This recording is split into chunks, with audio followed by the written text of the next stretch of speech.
Oke kawan, jumpa lagi dengan saya di channel Tenis Dimana. Ini ada Vivo Y91 atau Y93 kawan.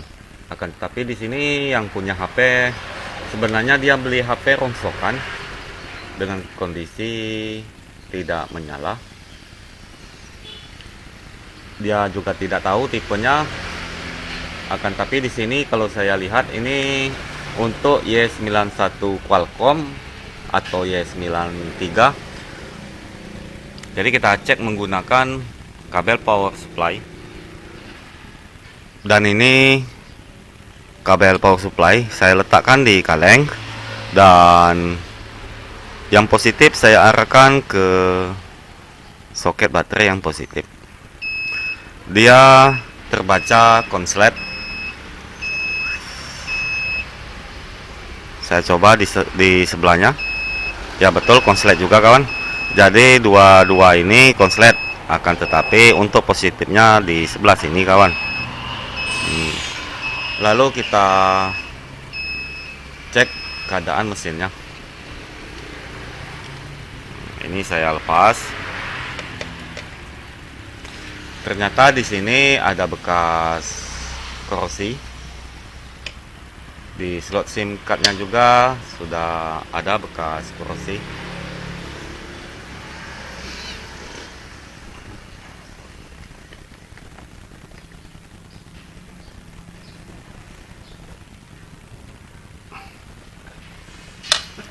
Lalu di sini saya akan coba angkat kaleng ini kawan, karena kaleng ini dia jalur kibat, atau di sana ada juga jalur cas. Jadi IC cas ada di sana juga. Di sini saya letak dulu di penjepit PCB saya.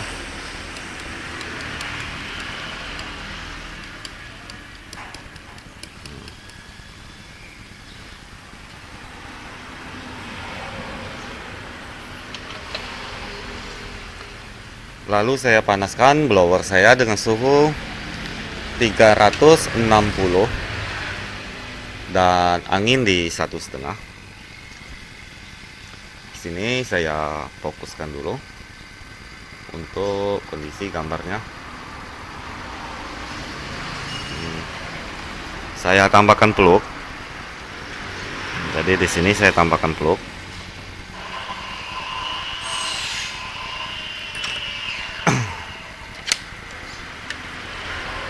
Saya mulai pembloweran.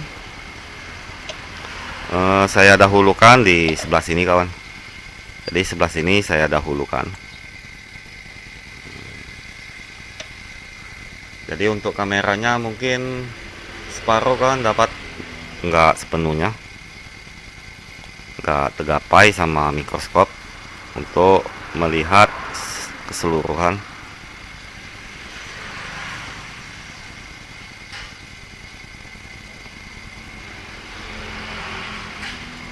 Jadi apabila dia cukup susah, caranya kita ambilkan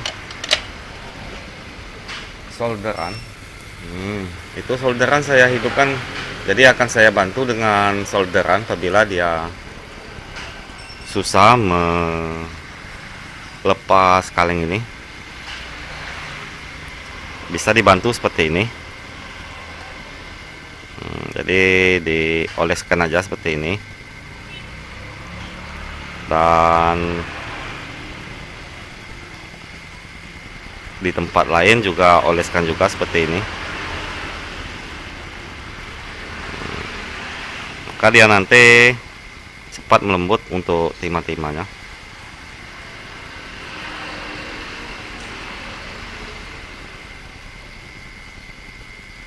Dan itu sudah saya, kalau yang bagus itu ditambahkan timah juga kawan, jadi dia cepat meleleh. Ini saya mulai mencongkelnya.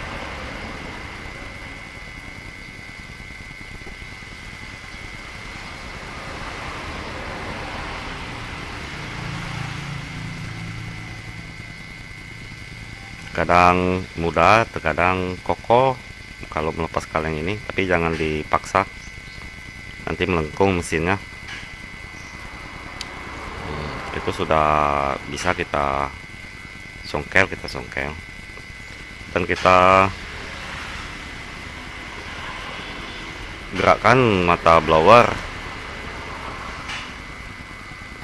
supaya dia bisa memanasi bagian yang lain, kawan. Terus sudah mulai tinggi untuk kaleng ini. Nah, itu sudah mulai lepas dia, dan saya congkel. Wah, itu ada penampakan sepertinya IC PMI nya yang bermasalah atau memang kotor. Jadi di sini saya perbesar supaya bisa kita lihat apa hanya sekedar kotor.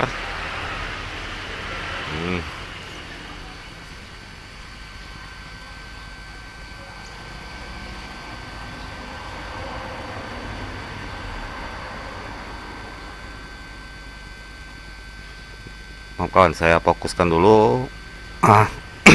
Itu sudah fokus untuk di mikroskop, dan di alat rekamnya sudah fokus juga.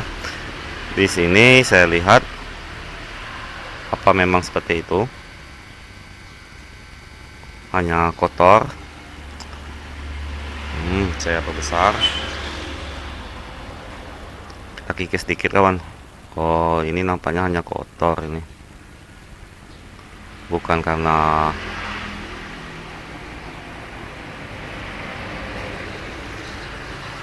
terbakar. Jadi di sini saya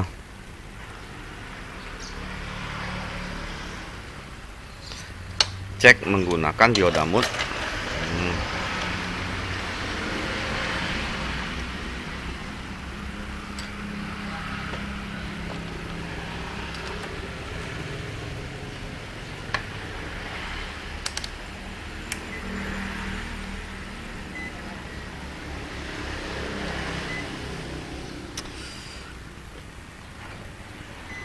Lalu kita cek dengan diodamut.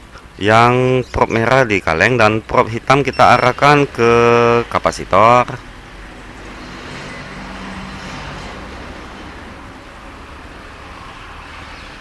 Wah, oh enggak, kayak ini dia, kawan, enggak nyentuh. Sebentar, saya bersihkan dulu prop saya.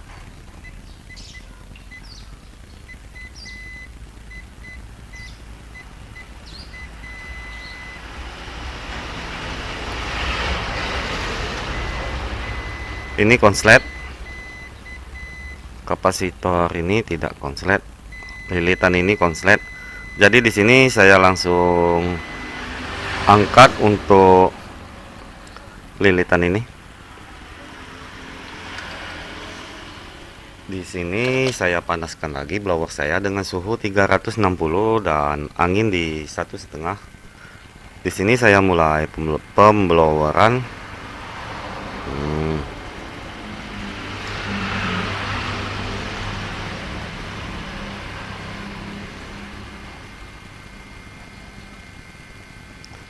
Nah, itu sudah bisa digoyangkan. Nah, kita angkat, kawan, kalau sudah bisa digoyangkan.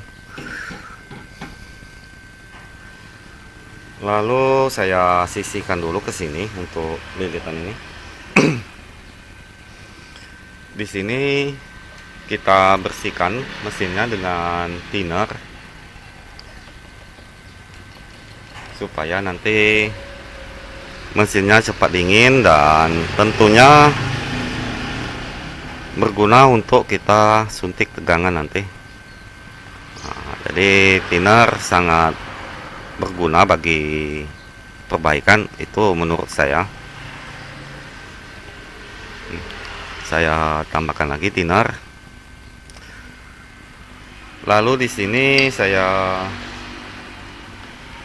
cek di bagian kaki coil tadi, masih di kaki coil. Ternyata di kaki yang bawah dia konslet. Kita coba suntik tegangan di sini.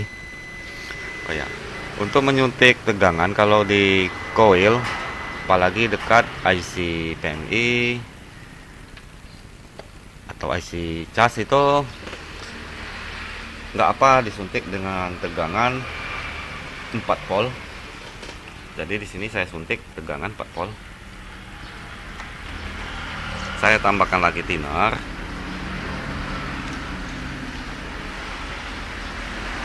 Lalu probe hitam saya letakkan di kaleng.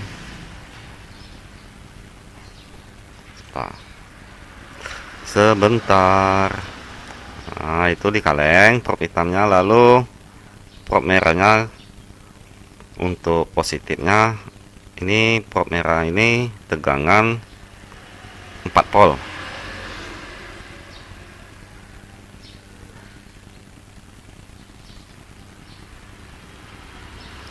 Nampaknya bukan di seputaran sini yang bermasalah. Jadi di sini saya tambahkan lagi thinner. Karena mesinnya tadi masih panas, jadi untuk thinnernya cepat kering.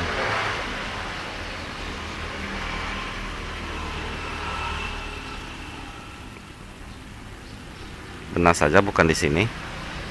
Saya geser.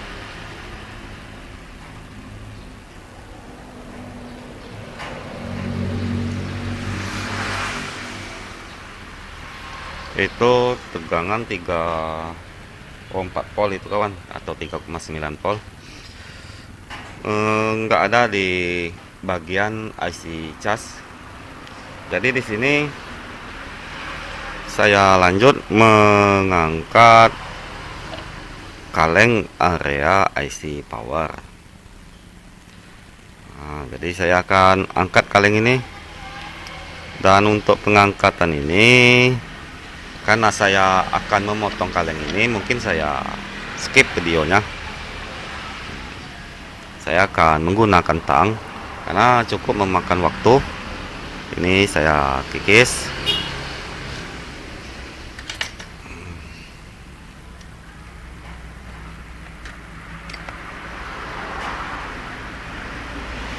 Dan saya mulai pemotongan. Jadi di sini saya gunakan tang. Kalau untuk kalengnya tipe ini sangat kokoh dan kalengnya juga sangat tebal. Tuh kuat sekali teman. Tapi kita harus hati-hati dan selalu pantau untuk posisi kita potong, dan perhatikan juga kalau memotong itu kaleng yang menempel di PCB. Apabila ada jalur yang bakal terlepas, kita hentikan dan kita cari celah supaya jalurnya tidak terangkat. Pokoknya begitu kawan.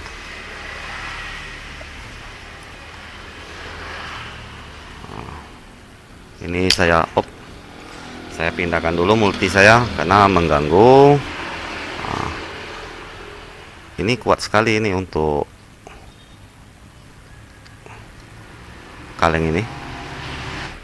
Dan ini penampakan setelah saya buka untuk kaleng blok IC power. Ternyata di IC power ada penampakan kalau ada bekas terbakar. Mungkin terbakar kawan, tapi ini saya lihat seperti di IC PMI tadi.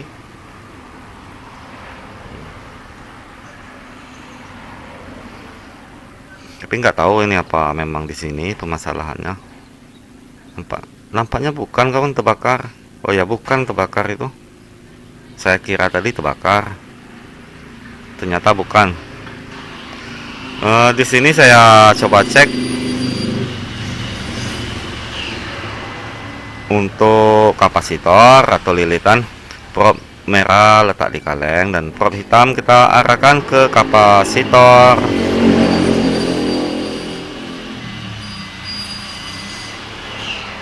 Kapasitor ini konslet. konslet, konslet, konslet, konslet, konslet. Ternyata sekeliling IC power terdapat konslet.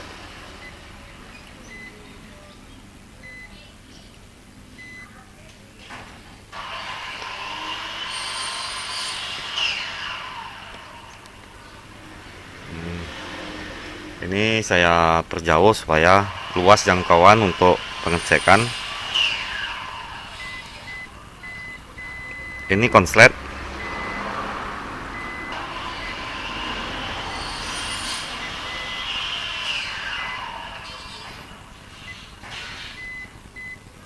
Kapasitor ini konslet, jadi saya arahkan. Ya, konslet. Lilitan ini konslet.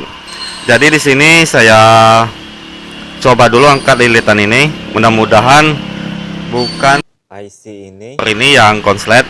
Jadi kita angkat untuk lilitan ini, kawan.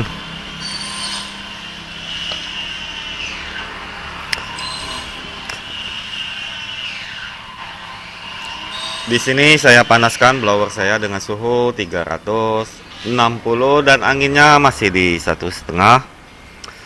Di sini saya mulai pemanasan menggunakan blower Quick 857D dan mudah-mudahan cepat terangkat.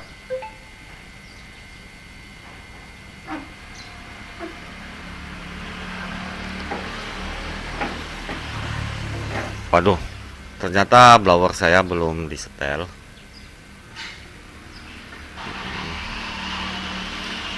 Dan ini saya mulai pembloweran dengan suhu 360, angin masih di 1,5.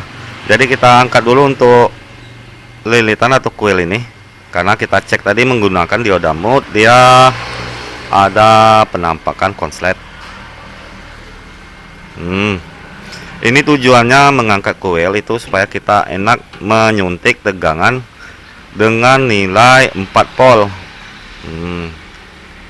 Jadi di sini kita cek untuk jalur mana yang konslet.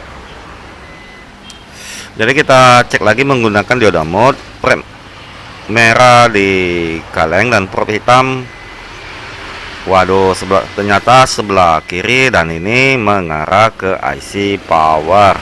Jadi kita tambahkan thinner supaya terlihat yang mana yang berdampak konslet. Jadi di sini saya oleskan thinner.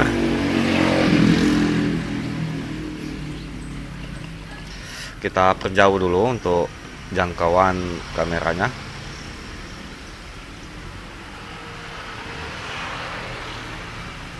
Karena mesinnya masih terasa panas, jadi thinnernya cepat mengering. Jadi kita tambahkan lagi thinner, nah supaya dia nanti kelihatan dengan kita yang mana yang konslet. Itu sudah saya tambahkan. Lalu kita lanjut menyuntik tegangan. Di sini saya pasangkan dulu MBR saya dan tentunya saya suntik dengan tegangan 4 volt. Waduh, sudah kering lagi dia, kawan. Kita tambahkan lagi thinner karena mesinnya masih panas, jadi mudah kering dia. Negatif kita letak di kaleng dan tentunya yang positifnya kita arahkan ke kaki kuil tadi.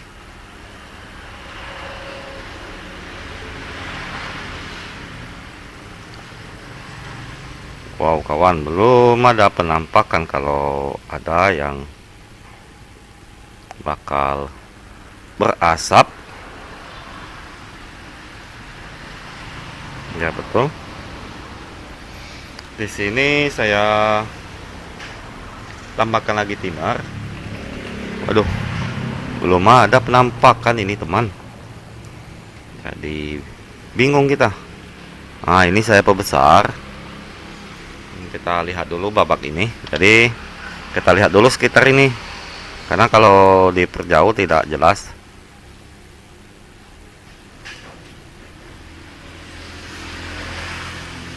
Benar saja di sini tidak terlihat kalau ada yang konslet. Lalu saya kesini lagi, tetap di kaki kuil tadi kita suntik. Jadi kita suntik di kaki kuil tadi.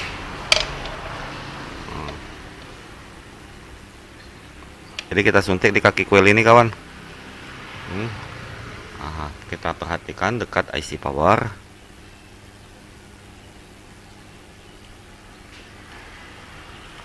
Sebenarnya itu ada penampakan kawan, tapi tidak jelas dia apakah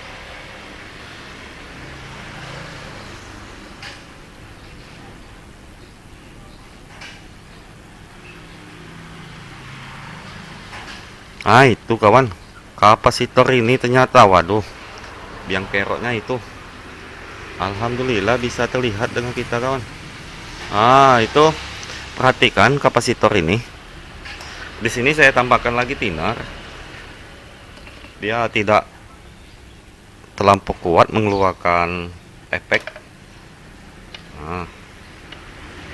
Saya suntik lagi di kaki lilitan ini. Ini saya letak. Dan saya perhatikan untuk coil itu, bukan coil, kapasitor itu. Dia memang seperti tidak terlampau terlihat kan, tapi kalau kita perhatikan itu ada pergerakan untuk kapasitor itu. Kemungkinan kapasitor itu yang bermasalah. Oke, kalau diperhatikan ini saya perbesar lagi supaya terlihat, karena dia nggak terlihat. Ini rumit kalau kapasitornya seperti ini. Ini saya tambahkan lagi thinner, lalu saya suntik lagi tegangan. Perhatikan kawan, dan itu juga seperti tidak nampak, tapi lihat di tengah-tengah kapasitor itu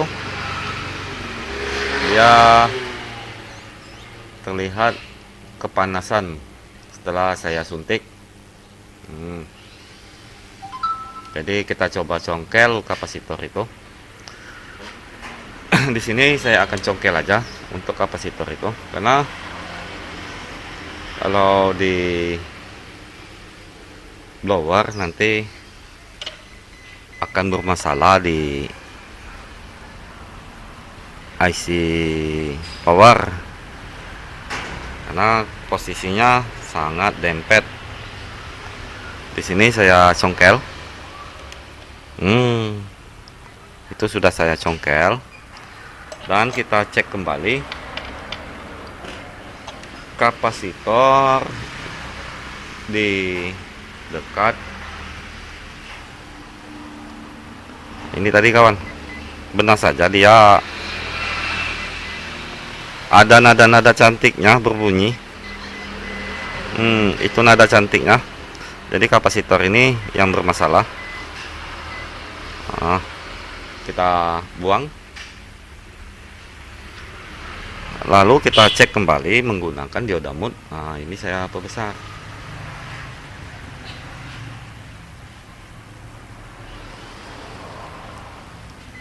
Widih, mantap man. Waduh,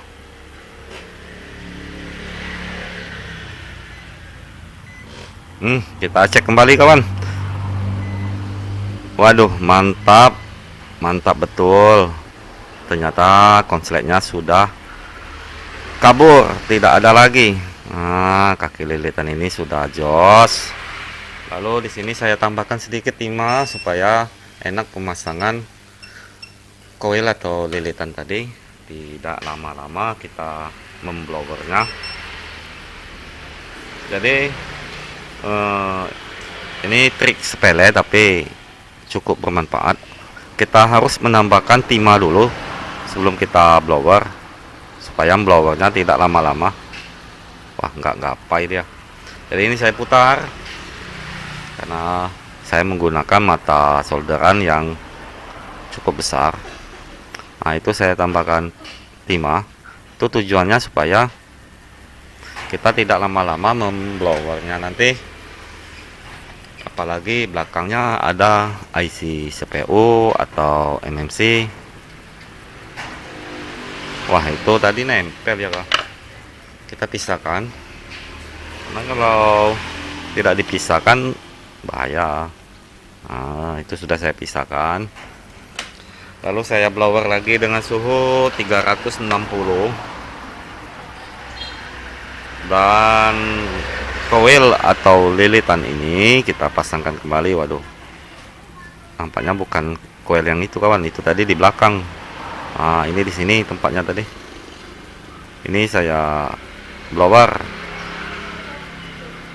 Jadi kalau sudah ditambahkan timah, dia tidak lama-lama memblowernya. Nah, itu sudah menempel dia. Jadi kita hentikan. Lalu di sini kita bantu dengan alat seperti ini. Nah, ini sangat penting juga alat ini. Tapi kalau lebih bagus pakai kipas. Akan tapi di sini saya menggunakan alat ini sekalian saya bisa merasakan pergerakan untuk tangan saya, karena jarang olahraga. Jadi kita balik, kita cek lagi coil atau lilitan yang kita copot di dekat IC PMI. IC PMI itu adalah IC cas 632. Ini termasuk IC display juga ke dalam ini. Jadi di sini kita tambahkan juga timah atau pasta timah. Kan tapi di sini saya menggunakan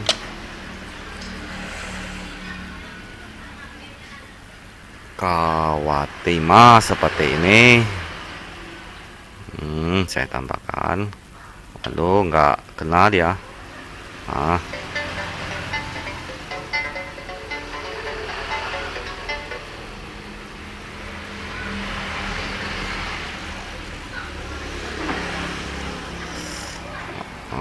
Itu saya kenakan. Waduh, nampak nggak tadi kawan? Mudah-mudahan nampak ya. Ini saya geser lagi. Lalu kita lanjut memasangkan coil atau lilitan yang kita copot di awal video, karena jalur ini tadi konslet. Nah, itu saya rasa nggak konslet lagi, nanti kita cek lah. Jadi kalau masih konslet ya kita copot lagi. Nah, itu sudah menempel ya kawan. Jadi nggak lama kita memblowernya. Lalu di sini saya dinginkan lagi. Ini saya putar karena kita lanjut untuk mengeceknya. Di sini saya gunakan lagi pompa seperti ini. Pompa seperti ini sangat berguna untuk pergerakan tangan kita kawan. Terus saya pompa terus hingga mesinnya dingin. Di sini saya ambilkan sikat. Kita cari sikat. Waduh, mana sikat saya tadi?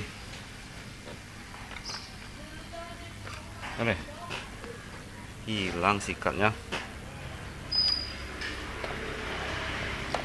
Wah, ada kawan, nggak terlihat sama saya.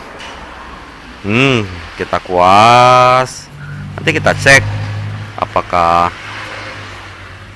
sudah tidak konslet lagi. Jadi di sini saya cek. Waduh, benar saja ini masih konslet. Apaan ini? Oh, ini bersatu dia kawan. Kita ambil menggunakan solder wick. ternyata bersatu untuk tadi menyenggol apa namanya tuh,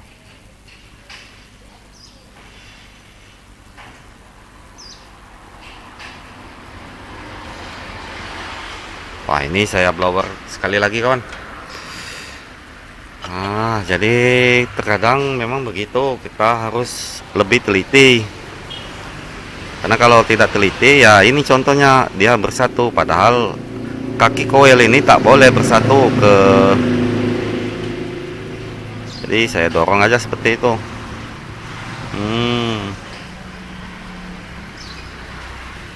Ada aja ini, memperlama pekerjaan ini kawan. Ini saya dorong ke atas dan itu sudah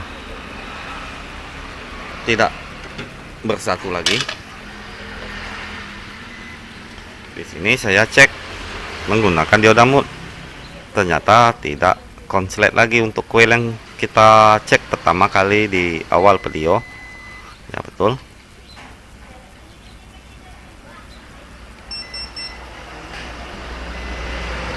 Jadi di sini kita lanjut membersihkannya lagi. Kita lihat lagi, nampaknya memang sudah mantap, itu tidak bersatu lagi. Ya betul. Kita lihat, kalau dicek tadi nggak bersatu. Oh ya betul kawan. Lalu di sini kita lanjut untuk mengetes ke premnya. Jadi ini saya tes menggunakan premnya, tapi masih panas. Kita pompa lagi.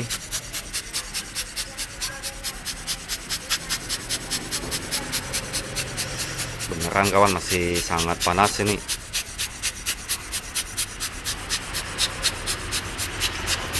Jadi di sini kita dinginkan dulu, karena kalau tidak dingin nanti bahaya. Karena IC yang masih overhead langsung kita nyalakan, dia bakal bermasalah, bahkan bisa rusak IC-nya. Jadi usahakan kalau kita mau menghidupkan HP setelah di blower itu kita dinginkan dulu hingga memang betul dia sudah dingin, lalu kita lanjut mengetesnya. Di sini saya pasangkan ke premnya lagi.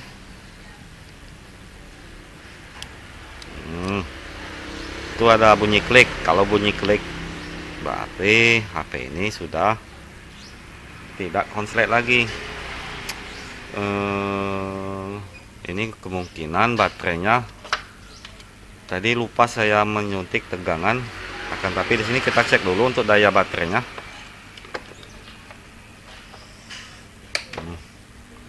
Ini kita cek untuk daya baterainya tinggal berapa volt, karena kemarin dia bawa dua baterai, satu dibawanya kembali, satu ditinggalnya.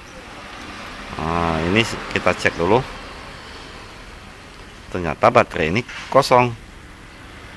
Wah, tidak ada tegangannya. Saya ambilkan dulu baterai yang baru. Buat ambil baterai baru, baterai Y91. Wah, kita tes dulu kawan. Ini baterainya sudah kosong, tidak ada lagi untuk dayanya.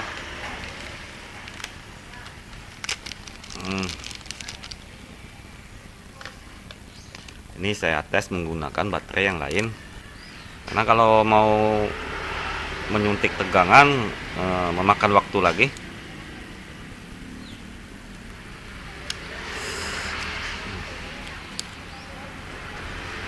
Oh ya, ini LCD-nya sudah pecah juga dan ada bekas kena air. Apa karena LCD-nya kena air juga? Kita coba hidupkan. HP sudah ada getar dan penampakannya seperti ini. HP sudah ada nyala dia kawan, akan tapi dia ada bacaan seperti itu. Nah, bacaannya mudah-mudahan nampak kawan. Ya betul.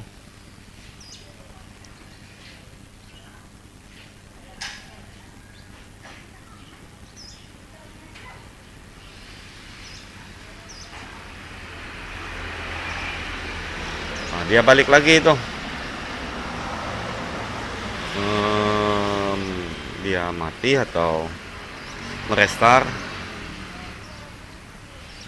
Nampaknya ini bermasalah di aplikasinya atau di software, atau bahkan mungkin nanti bermasalah di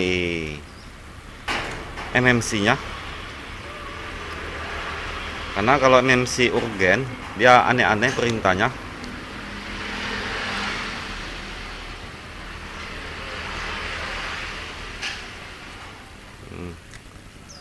Is not okay, preset 5 detik. Volume key, press volume key. Saya coba, dia menyuruh kalau nggak salah ini dulu pernah menemukan seperti ini. Di atas ini ada bacaan start. Kalau bacaan start itu kalau nggak salah ini nanti bermasalah di,